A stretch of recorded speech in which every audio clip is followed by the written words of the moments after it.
The war in the East was unlike any other front in the Second World War.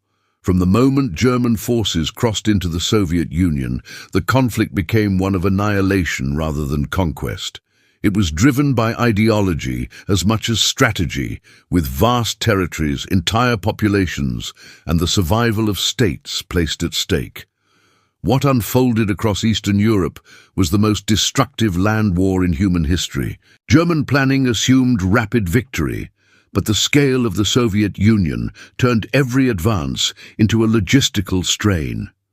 Distances were immense, infrastructure was poor, and supply lines stretched beyond their limits.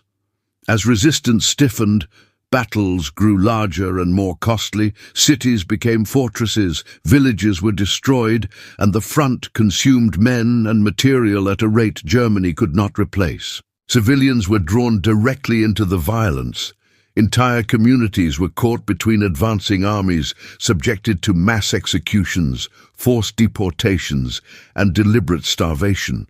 The war was fought not only against soldiers, but against populations deemed enemies by ideology.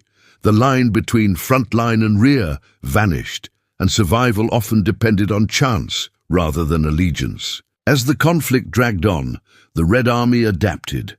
Early chaos gave way to experience, discipline, and overwhelming numbers.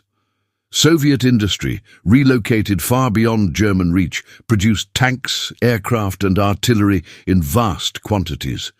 Battles such as Kursk marked the moment when German offensive power was broken permanently, replaced by a slow, grinding retreat under relentless pressure. The fighting showed no mercy.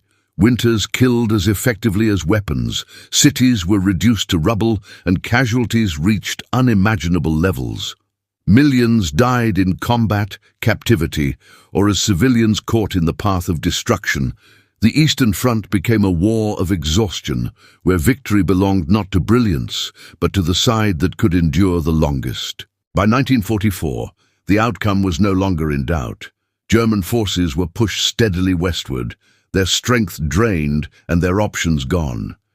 The Eastern Front had consumed the core of Germany's military power and ensured that defeat was inevitable.